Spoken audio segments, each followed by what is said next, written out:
Okay. Ah, look at all these people. Look at this. It's like a release show. Oh my goodness. This is amazing. All right, we'll give some more people a second to join in here before I start my little spiel. Hi everyone, I'm MJ. I'm the business manager for Game Over Books. So excited to have you on tonight via Zoom for this little release show for a book we like to call A Recipe for Time Travel in Case We Lose Each Other by Kristian Macaron. So beautiful. Happy release date of this wonderful book. Thank you all for joining us here to listen to some poems from not only Kristian, but we also have Rachael in Consorte here today to read as well from a beautiful chapbook of theirs. And it's really, really going to be a lovely show. We're also going to do a Q&A with both of the authors afterwards, so please stick around for that. And if you are interested in asking any questions of either of the authors, if anything comes to mind, please put your questions in the chat. Also put your love in the chat, use your reactions.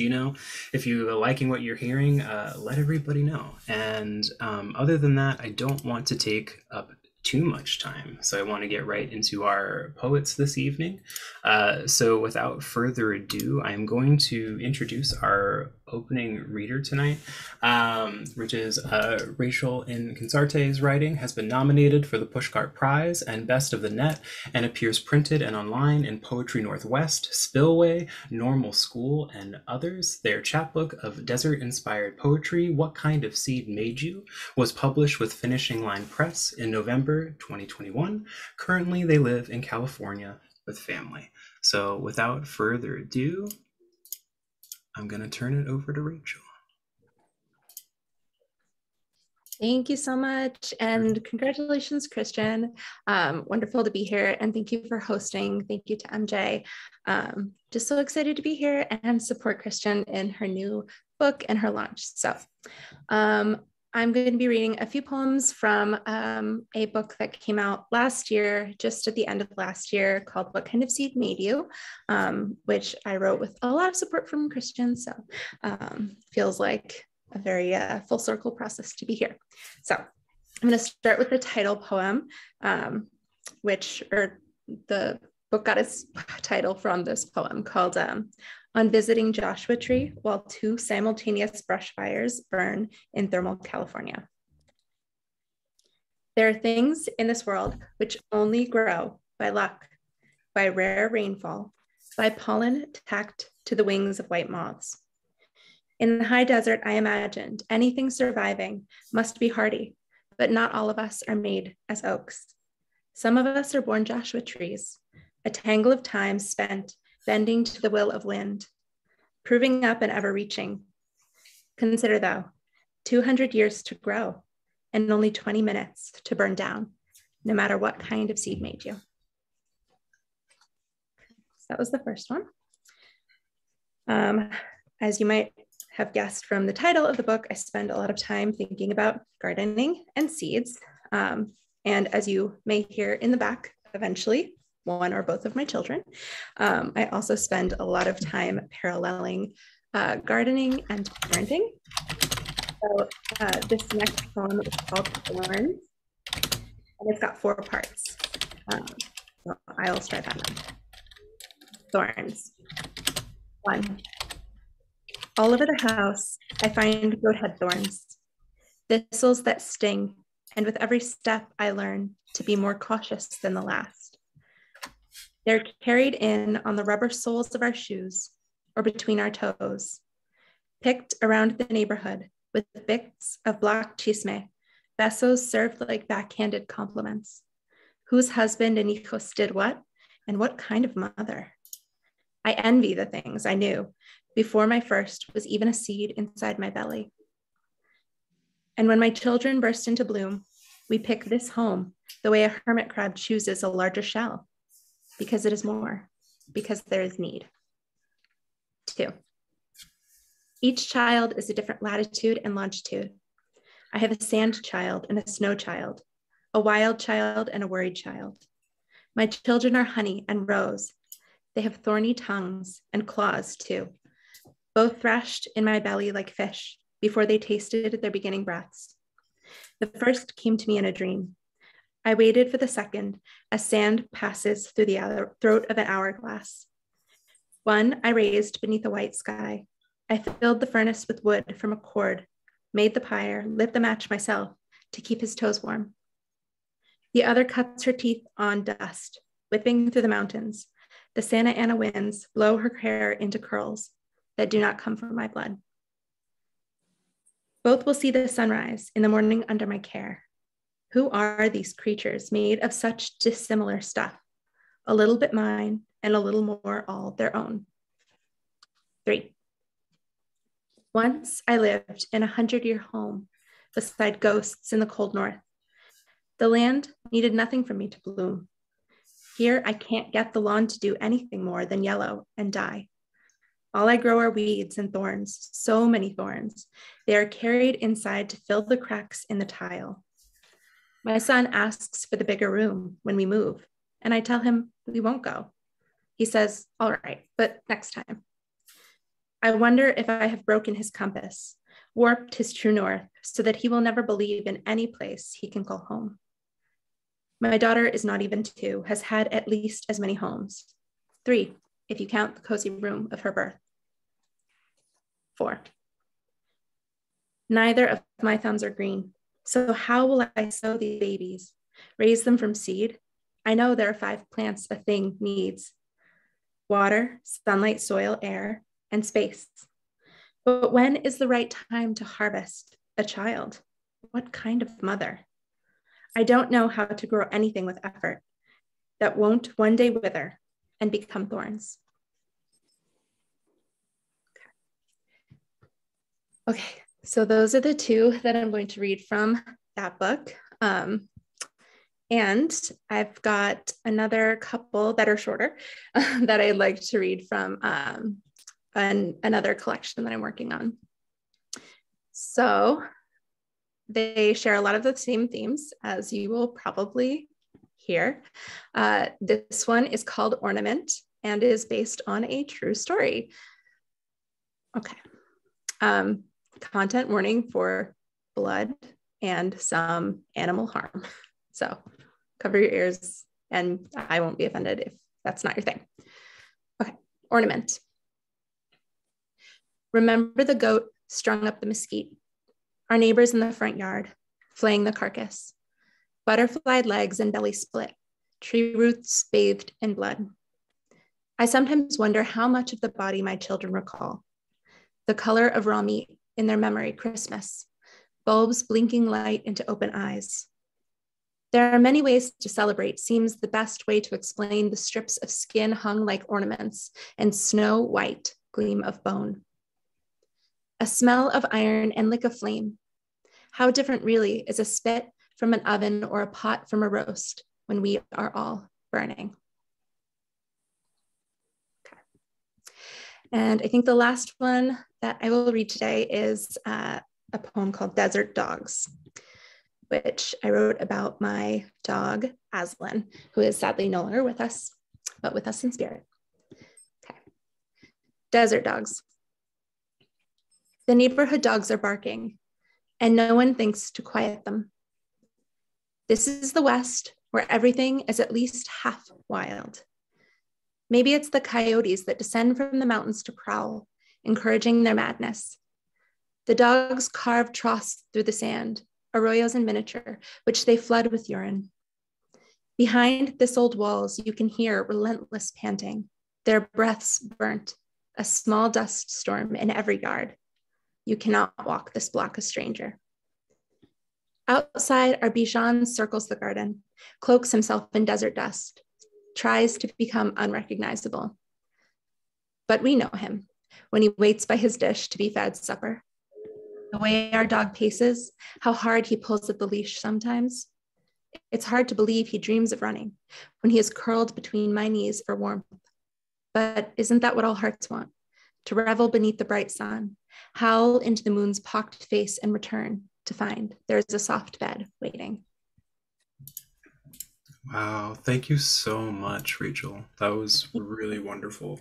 I put a link to what kind of seed made you in the chat if y'all want to check out a little bit more about the chapbook. It is really incredible. And we are going to move right along to our featured reader tonight, Kristian Macaron. Look at this. Look at this wonderful book. Oh my goodness. I just want to remind everyone we will have a little Q&A after this reading from Kristian. So if you do have any questions, I have some pre-written ones, but we'd love to hear from you. So if you want to throw some stuff in the chat, please do. But without further ado, we'll give a little introduction here. Kristian Macaron, she, her, resides in Albuquerque, New Mexico, a land full of treasures. Her writing is inspired by this colorful landscape and explores tales that derive from her connections to her Hispanic, Lebanese, American heritage, but also her love for monsters, portals, geology, and time travel. Kristian received an MFA in creative writing fiction from Emerson College in 2012 and a BA from University of New Mexico in 2010. Her poetry chapbook Storm, released in 2015 from Swimming with Elephants Publications. Other prose and poetry publications can be found in Asimov's Science Fiction Magazine, The Night Heron Barks, The Mental Poetry, Uncanny Magazine, Luna Luna Magazine, Solstice Literary Magazine, Rust and Martha Gargoyle Magazine, and others. She is a co-founding editor of the literary journal Manzano Mountain Review, a board member for the Theater in the Making, and teaches writing at University of New Mexico, Valencia. No big deal at all.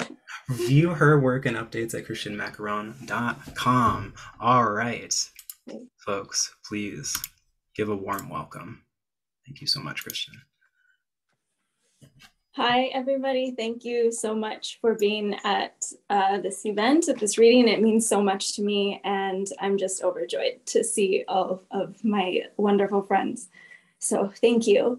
I also wanted to thank Rachael for taking the time to share their work with us. It is a work that I just have admired and have been inspired by since I met Rachael in 2010. So thank you, Rachael.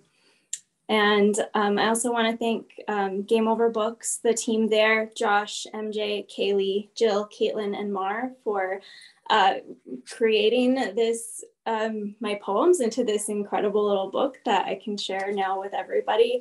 I just appreciate how much care and time and just like, they're just an amazing team. So I thank you so much for everything. This is really a dream come true for me.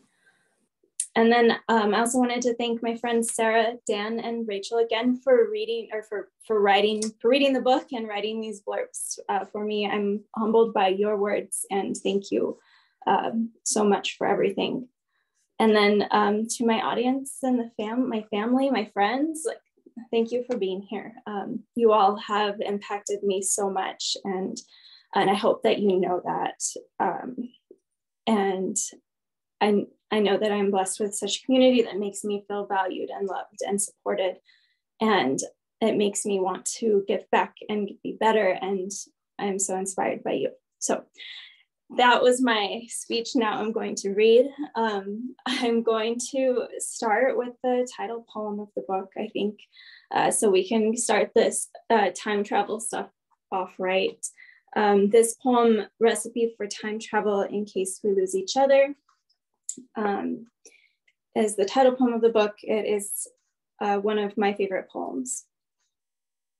Snow or a snow globe, Mars at the end of September, that wish I gave you, a map with both our footprints. If you can find one, a wave in a mountain, or a portal under the sea. Cherry empanadas or red chili at Christmas, the way it feels to be still. Halloween without candy or candles. A subspace highway without guardrails or an unbound timepiece. Your captured quest or my buried treasure. That bar that was falling apart around us somewhere in the future. It's not the end of the world yet.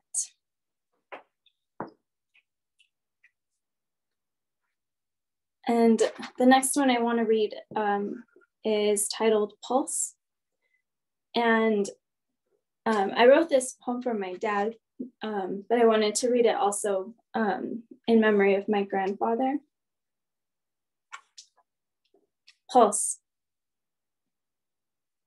If there is a mirror to time, it is a garden of futures unfurling to this, whatever this is, certainty is. And I imagine looking ahead of me into this shimmer, looking out of a tower of comet dust to tell you something unstar-crossed, and that the center of the Milky Way tastes like raspberries, and that is why I loved once and live still. If there is a mirror to time, I can imagine that I see my past before me, and my father, a small child at a lake in the middle of a prairie that will one day be an ocean. And he is learning now to one day be my father, and he is putting fossils back into earth and pouring fish back into rivers, and already learning how to love me even though I live in time behind him. And he is looking forward at his father, who is forging his own fortitude, a small child pouring fish back into rivers, and his grandfather walking in those mountains for the first time, small and pouring fish back into rivers. And even if there is a mirror to time, a river of matter, we cannot fathom it the way I also cannot measure the moments my father has felt the mountains around him and thought, God is here. And how he gave that love to me before he gave that love to me, and how we both learned that life is exquisite and time endless, and you should see the ruins in space, and how they cannot crumble, not unlike a pulse, how they flower.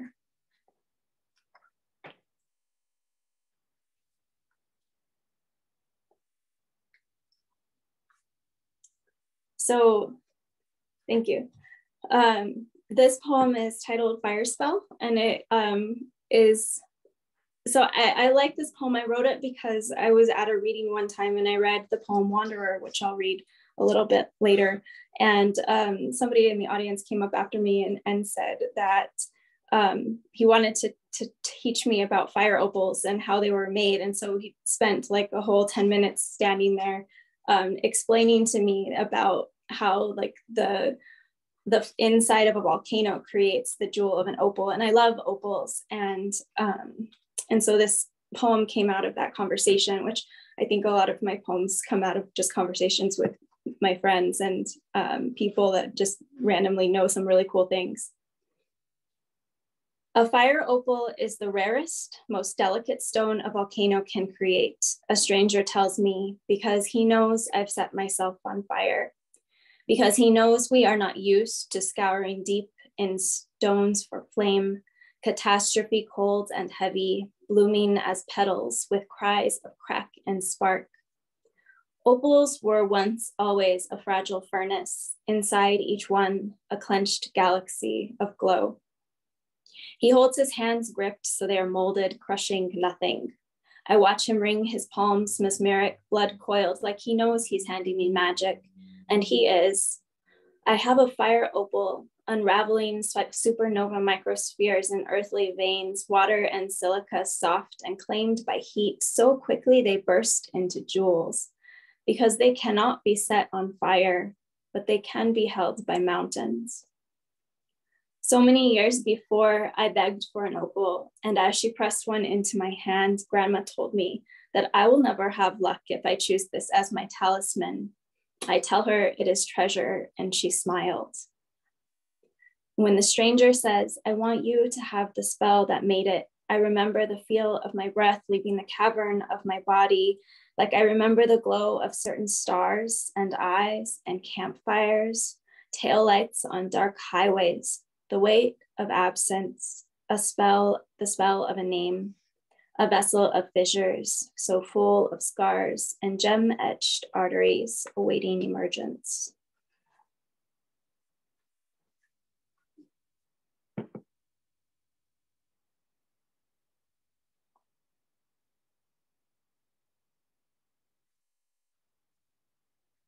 I want to read this poem. It's called Time and Things, and I mostly want to read it because I've never read it before aloud, and so I'm curious about how that will be. But I wrote this poem after I was with one of my friends and I was talking to a musician about time, and then this poem came out of that, and in a particularly interesting way. Time and things. Tonight, I went underground and talked to a drummer about what time is, and he says it's different in the jungle. 1, 2, 3 versus 1, 2, 3, or vice versa. And I don't really know what he means, but I feel he is right. And I'm trying to understand this strange planet and place my heart into heaven, far away, because there it is safe and time is luminous. And here time is space and hiding spaceships, which we have and do not have. And here time is the most used noun in our language, like a timepiece or like a being or a part of a predictable and unpredictable.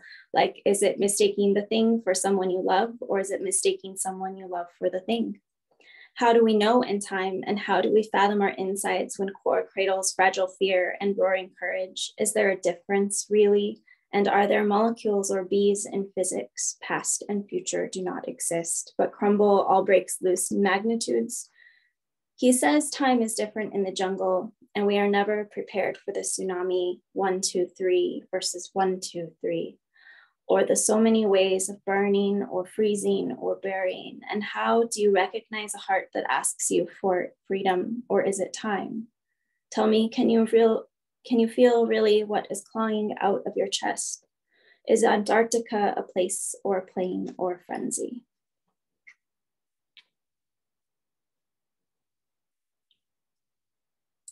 I write a lot about volcanoes and geology in this book because there's something I really like to learn about. I've always enjoyed that.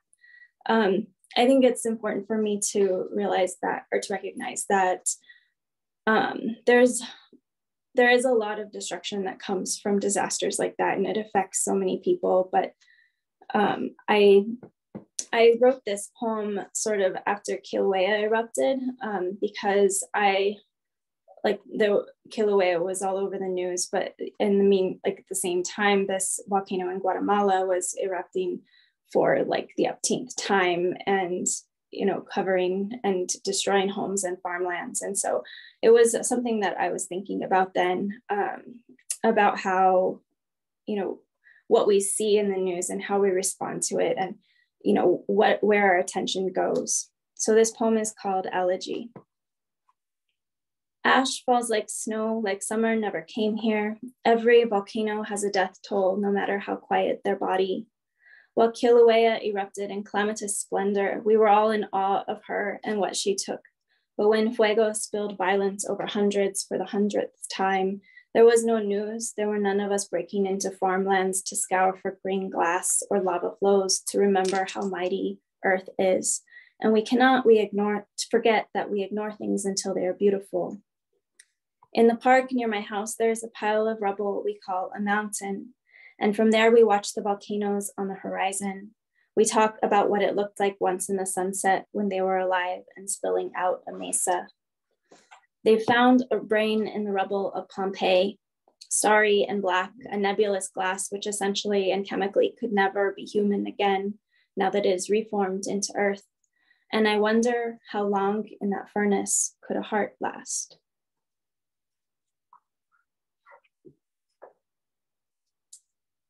I want to read this next poem called Things That Feed Us.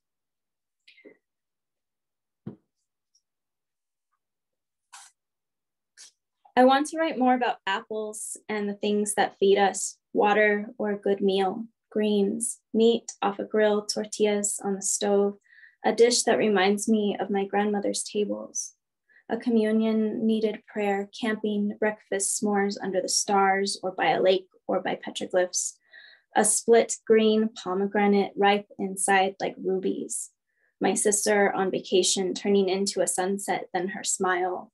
Both my brothers laughing or at peace in the mountains where once we saw an eagle diving headlong from the sun into its nest. These are the moments that feed without taking, that sink into us, seeding heart in the gardens of our body, little branches of apples broken into cells, into muscles, into skin, cultivating life. Once in San Francisco, after searching for years in many shores, my mother and I saw the green flash on the ocean.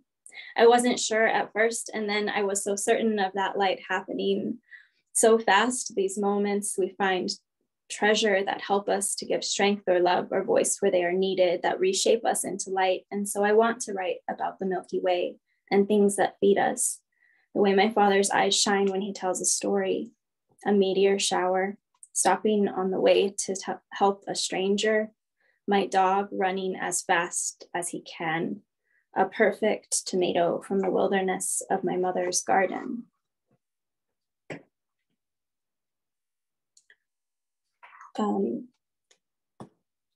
The poem called, I think this poem, yeah, we'll do this one next. This poem, Meanwhile, Dust Devils. I don't think I've ever read this poem aloud either, but this is probably one of my favorite poems in the collection. And it feels like it was a turning point in the way this book formed itself and shaped itself into what it is now versus what I had intended it to be, which I'm very thankful for.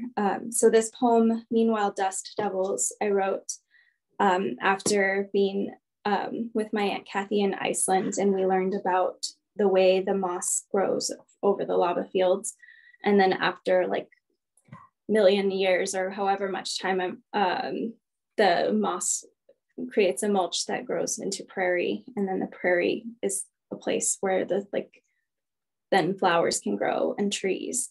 So it was a really interesting study for me to learn about the way the deep time affects the earth. And I was able to really get a lot of introspection from it as well. So I'll just read the poem. Meanwhile, Dust Devils. The first thing to grow back is a soft green moss over lava fields that makes no attempt to cover the rough scars the forging left. But skin is skin, and underneath this scorched skeleton, I am still warmer than other parts of the world. You may think me unrecognizable, as I have shed your shadow. After 1,000 years, prairie grass, roots and thistle, and every part of me is fractal. Meanwhile, I am still writing love letters about time travel and pulsars and learning the shape of earthquakes and ferns and how different we are from light particles. The prairie swarms me. Did you know it is mostly wind? What maybe you do not know is that wildflowers grow at the Midgard. And after an eon, they shed velvet tendrils sewn into whatever earth it is that I am now. Do you see me? They tell me I am filled with glass and opals and rivers of silica through obsidian veins, though I am still learning to feel where the jewels are.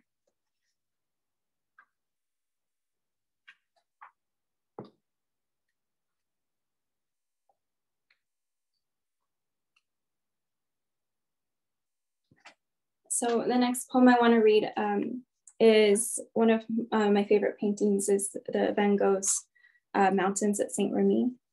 And I love how they look like an ocean. And so this is something that I wanted to learn more about.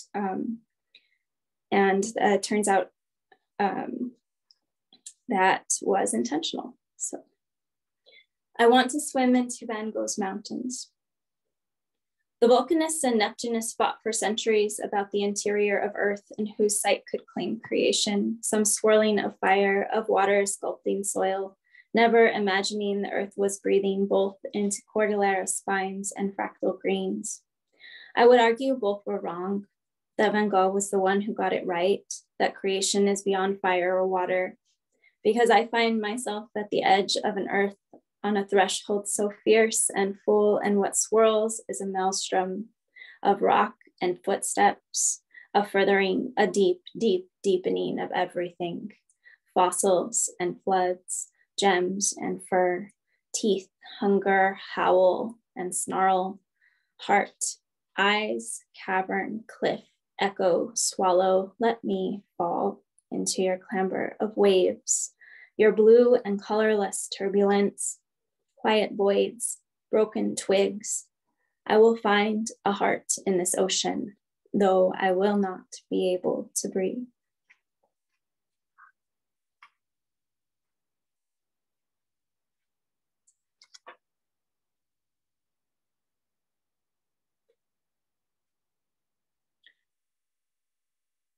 This poem is called Inside I Am Raining. There is a room in the Natural History Museum in Albuquerque that has been there as long as I've been alive, at least. And it's a lava room where underneath the glass floor, there is like animated lava. And when I was little, I was terrified of it. And I had nightmares about it. But and now it always makes me think about it when I go back, because I know that it's just light. Also, when I was in Iceland, my aunt and I got to go into a volcano tour, which was something I really was excited to do. And it was like a really incredible experience. Like I expected to see a lot of like burned things and fire, and what I saw was just like so colorful, and it was like kind of unexplainable. But it really made me think about the lava paper in the Natural History Museum. Inside I Am Raining. When I was a child, my mother always ended a tour of the Natural History Museum with the comet crashing to Earth, and then the roaring hallway made with glass panels. Underneath us, a chasm of orange and red and yellow paper flames. It was a while before I was old enough to breathe through this. Here is my confession. I have never seen real magma, and it might be time to note that I am not always burning. I am trying my best to come out of this on fire, is what I have said, what you have said, what we have heard almost every time, and those who we can't say it, we give flame to. After all, to be drenched is to be human. You will feel this too. I have been in the heart of a caldera which once cradled mantle and magma, and there is no fire there. The walls are golden sulfur, mineral orange, and a purple that has no name. Texture of dripping flame and long glass detonation, silence, echoes, breath is the only wind. I like to think the inside of me is also this rainbow, also this forgotten bomb. From above, from earth, groundwater falls, a soft rain over fossil, from space into lava tubes, into aquifer, and when I emerge from there, it is into a hurricane on a subarctic tundra. Inside, I am raining, my hearth, my only warmth. I wonder if you unravel in waves like I do, water seeping, cooling ash and anguish, but we do not wilt, we do not disappear. I am, you are, inextinguishable. It's the light making the fire, not the paper. I just want to check to see if I have how much more time. I mean, you could probably go for another 8 or so minutes if you would like. I don't think people are going to complain. I don't know, chat. What do we think? Are we bored already? No. No. I think people want to hear more. So okay. Please. All right, I have more.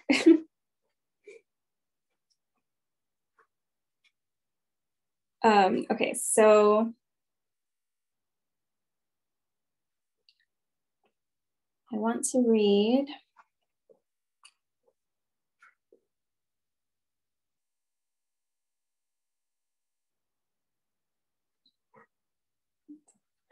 I'm going to go ahead and read this one, Wanderer, which is probably the longest poem in the book, but I have a couple more too. So this poem went, I'm just going to read it. I can tell you how it started later. Wanderer. 10. Now that years occur to me as space, I realize that I am not aware of where you are in this earth, in this stitched river of novas, this bed of planets. 9. Once a stranger told me that the Grand Canyon grows 1 centimeter each year or crumbles, and that part of Guatemala is in California, and he is probably wrong about that, but I know the world is moving, he says, and that the snowy plateau of the Rockies is part of the Pacific subterranean which forced herself through the crust to become a continental core. A planet is a wanderer, a wanderer. 8. I've been trying to figure out the way the world was built, the way tectonics equal breath, the way that moments of nebulae and volcanoes pass among us into elemental oceans, as moments of picking up starfish in the surf, as sifting through stones in mountains. 7. Pangea, Rodinia, Laurasia, Atlantis are names of infinite movement. And once they release seismic shutters, the plate's mental warm breathe jade into existence, silty, snake green, and ocean veined. 6. I've stood in Chaco Canyon under the many-armed painted nova spinning in the shadow of a blinding sun, once the bed of a millennial ocean epicontinental from the Arctic to the Mexican Gulf. The roads that pass here connected the home of a millennial people. Supernova light, once an outstretched sudden flame, already past and already dimming. 5. I've been trying to figure out the way the world was built. The ground is as old as creation, earth, stone, dirt, ash, dust. Before the mountains, there were oceans. Before oceans, a surface, and underneath, a molten heart, pulsing to set the beat of hours in bursts. 4. Earth, starfish, breath, stars. The first maps are mountains pressed with seashells, tattoos older than language. The words of the creator are these mountains, dry ridges of deep ocean, pressed atmosphere. We are here with no compass but spirit. How we choose to draw our breath, soundless, plant our steps, mercurial. 3. A star can live for 1,000,000 years and collapse in seconds, so heavy it suffocates into its own gravity, all brightness and suddenly neutrinos sculpting glow. From the surging remnant sings a radiant heartbeat, a beacon so fiercely alive it pulses through light years. The astronomers say we hold comet debris in our bodies and that in 4 billion years, our dust will meet Andromeda, churning molecular pendula, falling into some new world, or perhaps into the roiling chaos of starbirth. 2. I've been trying to imagine how the world was built, and when she started to allow herself to be formed by hands, bone, brittle, soft blood hands. What is it she seeks from us when she is already made of limestone, of lava? 1. All of this is happening even in the quiet, and I don't know where in this earth you have buried your heart, but I know that it is bursting, subterranean rupture, and then a new space is made, a ladder of magma and tiny islands in a crawling ocean, newborn earth and heart smoke, starfish spinning in the weeds below.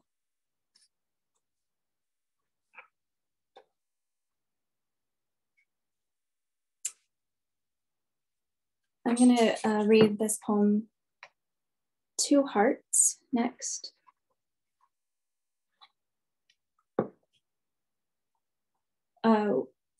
Two hearts.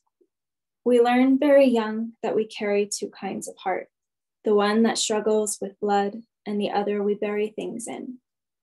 Both depend on currents carried by pressure. We are electric, magnetic, and you can hide, but there is still lightning in the desert, a sky blossom of sand and thunder on the mesa. Sometimes it rains here. Sometimes I think of you. If we have learned anything from this, it's that there is no replacement for a body. During quarantine, my grandfather rushes to fold himself over me, to tell me he loves me, and when I hold my breath, my heart aches. We learn very young to recognize two kinds of heart.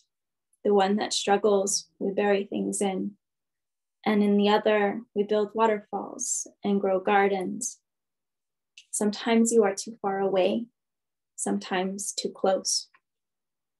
Yesterday, I found an arroyo that has been turned into a forest of trees that spindles from mountain runoff.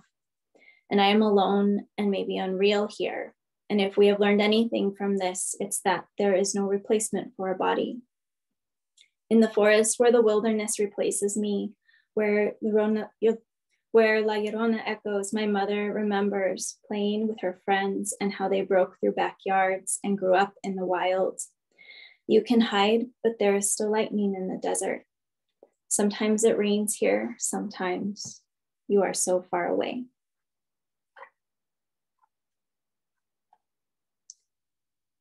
This poem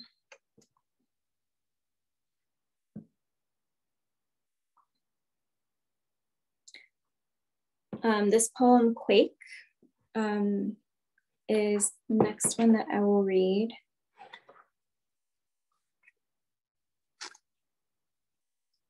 Quake.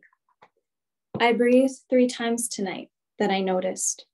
The chasm of my chest wrapped in warm waterfalls of maelstrom. I think I am becoming my own ocean.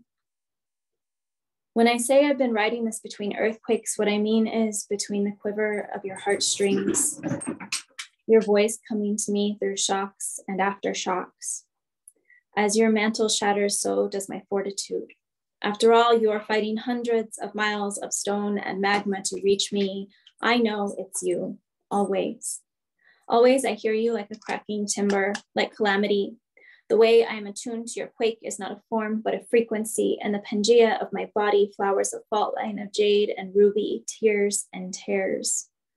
When I say I've been riding this between earthquakes, what I mean is I keep waiting for your tremor to quiet in my arms, and I am willing my body to not splinter into tidal waves as you tremble, as you just keep breaking, covering your heart with a strong, dark earth, a faulted root I cannot find.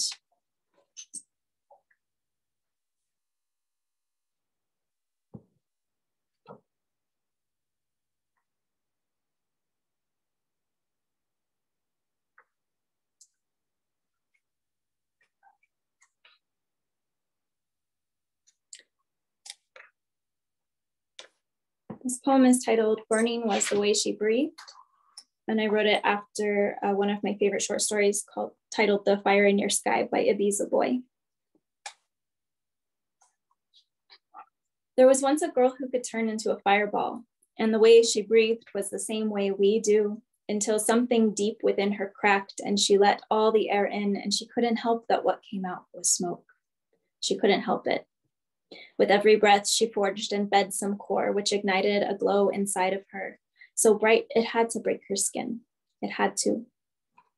The origin of flame and the seeds of it, oxygen, lung deep and ribbed, the birth of a smile, and what came after, detonation and burning now, unbound and unafraid, to unravel in a mountain or a meadow or in sandbars, or at your feet, standing over a pile of ash. And then I'll read one more, I think.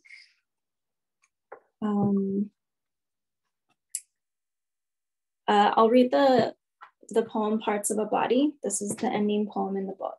And this was one of the earliest poems that I wrote, but it has changed a lot since then. It's about hydrothermal sea vents, which are basically like volcanoes of water that come from under the ocean. But they are like what creates the land under the sea. Imagine you are cold and falling. The warmest place is a small entrance to a luminous cave. If we are human, we dream of fireplaces, a clement quiet, a burning rebirth. A warm river flows upward, gathering minerals and ore to make beds of life. And you are rising once you are you again. Bubbles escape the boil, but blood underneath is still magma, was still once magma. There are parts of the earth where breath is spilled with water instead of fire. Rivers of amniotic earth spill into ocean, creating a rich new land, deeper than we can see or feel in the waves as they rush to meet us on shore, screaming molecules of secrets. From vents of water, warmed by the volcanic veins around hydra throats, cold water seeps deeper and deeper until it wriggles into open veins of earth and heat, and what is form when there is spirit. How quiet we must be just before we learn to breathe. Thank you. Wow, Kristian, that was so good. That was amazing. Hold on, I'm gonna add Rachael in here really quick. Beautiful. That was perfect. Really was. Thank you both so much. Incredible readings all around. Seriously. And now that we have you both here, let's ask a couple questions. We want to learn more about the books here. I also do want to encourage folks, if you do have any questions, please do throw them in the chat. But to kick it off really quick, I just want to ask you both that, you know, in both of these books, there are lots of there's a lot of talk of thistles and roots and following through those thickets to get to a deeper meaning. And so I'm curious what practices were helpful for you both in guiding through some of these personal thickets for yourselves during the writings of your respective books. Do you want to go first, Kristian, or do you want me to go since you just did a lot of reading? Okay, I'll give you a break. So I think for me, the physical was really helpful. I had actually just moved from New England to the desert when I started writing this book. So actually exploring natural places as a practice was really inspirational. And then kind of, it just was a natural progression to connect kind of the, I don't know, the art to the tangible, and kind of find those metaphors on my own. I think for me, the physical, like the natural world is really important. I like to know how things work. I don't know how to say it. I will find an image and it will be glued inside my brain for a while. And then I have to wait for months for it to come. And a lot of time that's me, like, you know, I'm thinking about writing a poem about this, but it's more like me learning about the natural world and how it, like, how, not just like how it works, but how I connect to it personally, like what part of is in me and in my heart that like I need to explore, that I'm feeling so connected to this like part of the world, part of the earth. So that's mostly what I think of. Yeah, absolutely. And kind of jumping off of that a little bit. So I'm curious, what were some of the most significant self-realizations for you both that kind of came from this exploration and study of your deeper self, or for you, Kristian, your molting core, or for you, Rachael, you know, your seed, the thing that made you. So what were some self-realizations?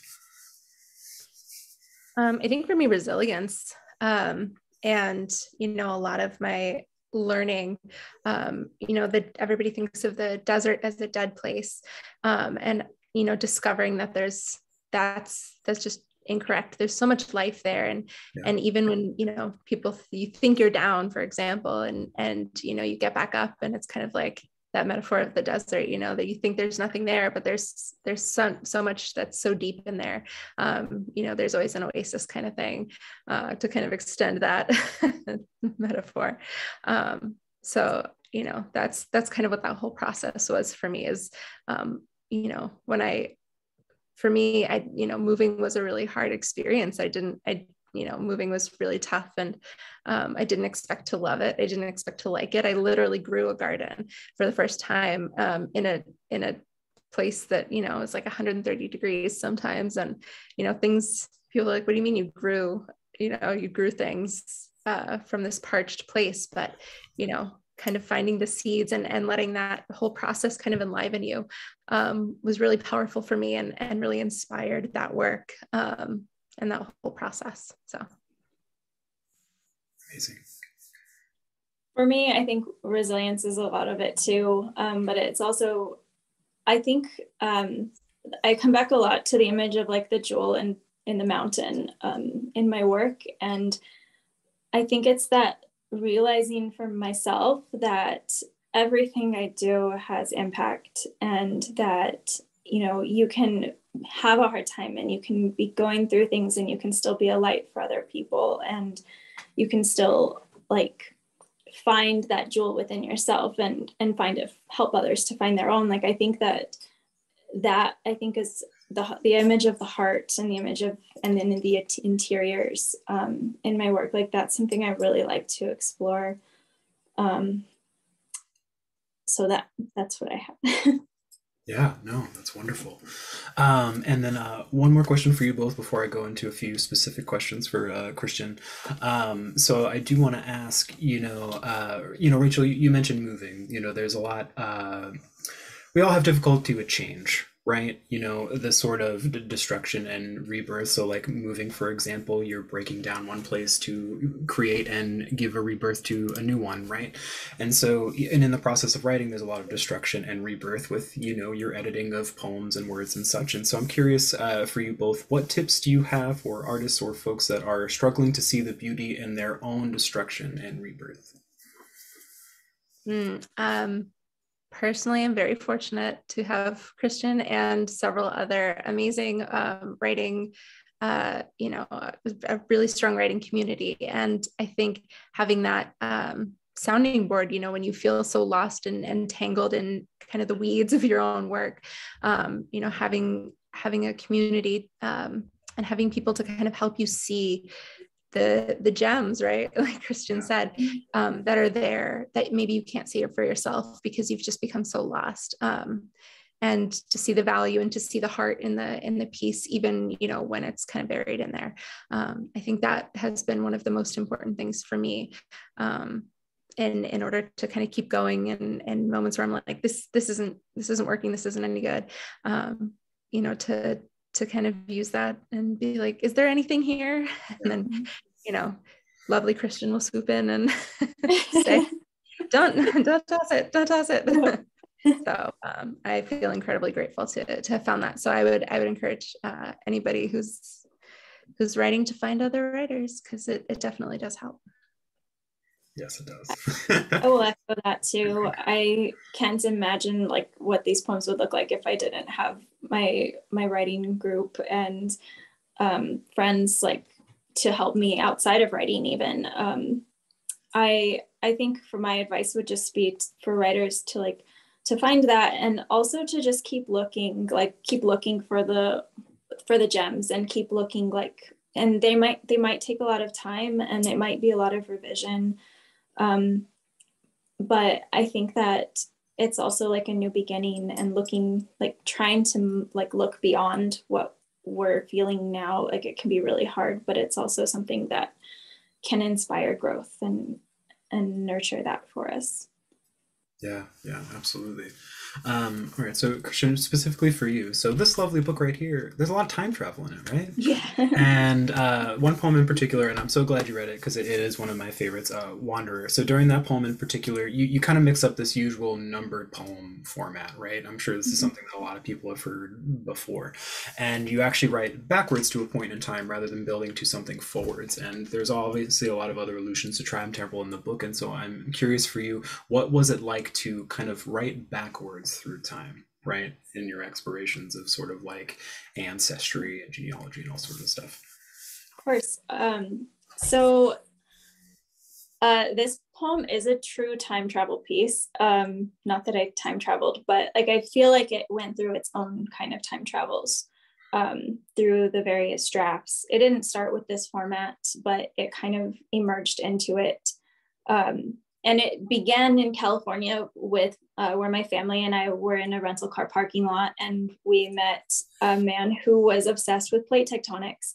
And he stood there for 20 minutes telling me how the earth was moving and like what parts went where. And he even had like a map in his pocket, and it was like truly incredible and unforgettable for me. But it honestly, like it triggered a lot for my thought process of like time, and how does time work in writing, and how, like, you know, how does it work in life?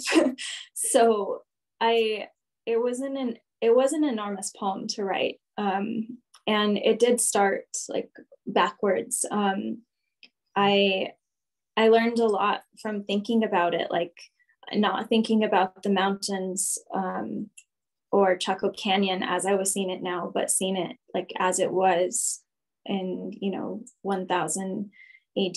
And this poem also was surprising because while I was writing about like deep time and the earth changing, I was also writing about hearts and about space and how time is space and how we have space from each other, and maybe that's good space and maybe it's not, but it's either way, it's something we have to absorb and to learn from. And so like I think the closer I got to the end of the poem, I knew it needed to end not with the moving parts of the earth's plates, but like the hearts and moving to and from each other, and also sometimes not knowing, like there's a lot of uncertainty in the poem too about like not knowing where a heart is and waiting for that to surface, but just knowing that it's there and knowing that it's full.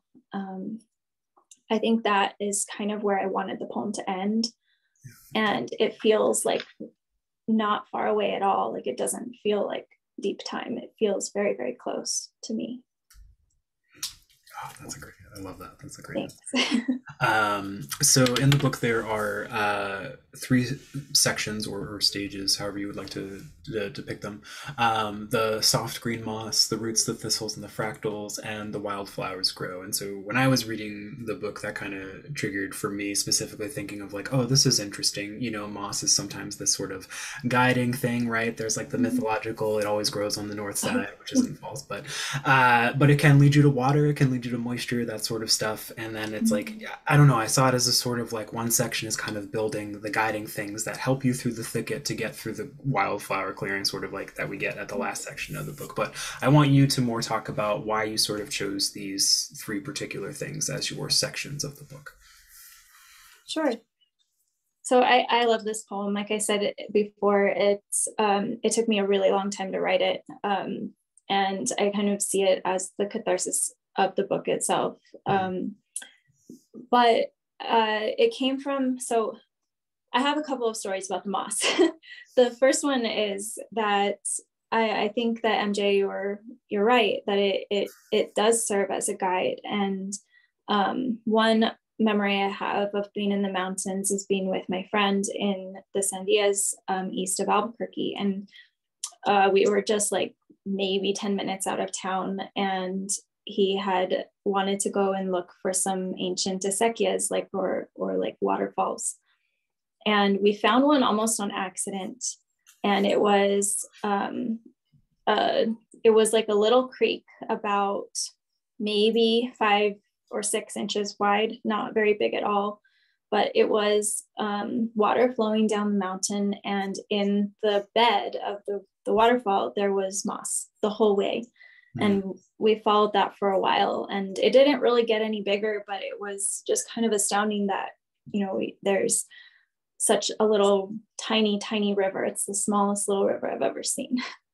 And so I do see this poem, like the moss, as a guide. And I also see it kind of as a reformation. Like when I went with my aunt to Iceland, if you've seen pictures of Iceland, it's like very dark, rich soil, and then bright green. And that's because the first thing to grow back is the moss. It can live on lava with very shallow roots, and that's what creates the bed of soil for the next thing to grow. And it will take, I'm not a botanist, but it will take like 1 million years or however many, like an eon, an age. And the next thing that will grow is a prairie. So grass will grow over the moss after the mulch. And then after the prairie, then it creates a ground for like shrubs and trees and forests and flowers. And so that was the moss. And then the middle section, the roots, thistles, fractals, I kind of see that as sort of like a middle ground, like a really like an uncertainty, but with a lot of places. Like there's a lot of ways it can go. And I see fractals a lot of I guess, portals, and I think they're just super cool and infinite.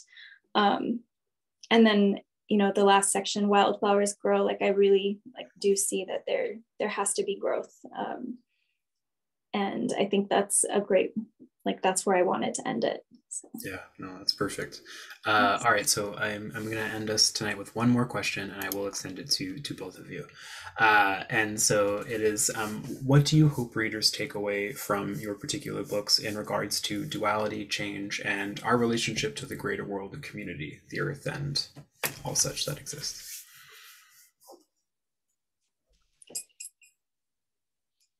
You want to start? You want me to start off? I guess for my part, just to pay attention, which I think, you know, kind of echoes some of the things that Kristian was saying earlier. To notice the natural world, because then we can start, you know, well, we should already be doing it, but to protect it better, you know, there's no downside to this, you know, it benefits us, it benefits, you know, generations to come. But I think it starts by noticing, paying attention, because when we're paying attention, then, you know, we can make change, and we can develop our relationship to the world, to ourselves. Yeah, so keep your eyes open. Absolutely. I definitely agree with Rachel, and I'll extend that to just say to be present, to not just be present in the earth, but be present in ourselves, and to really listen to what we need and how, you know, where we're going and how much of an impact we have on each other. And I think that's something that is sometimes easy to lose sight of, but it's, you know, it's always there, and it's something that supports us too. Like it feeds us. So yes, it does.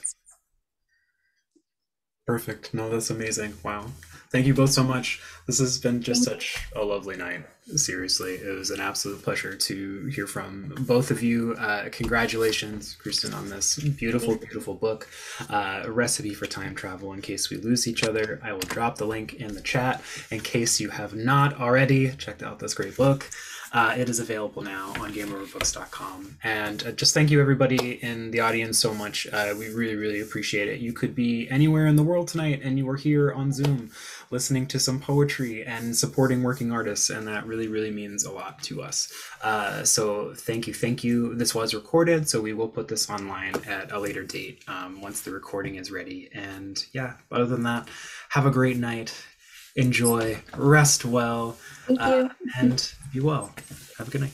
Thank you all. Congratulations again, Kristian.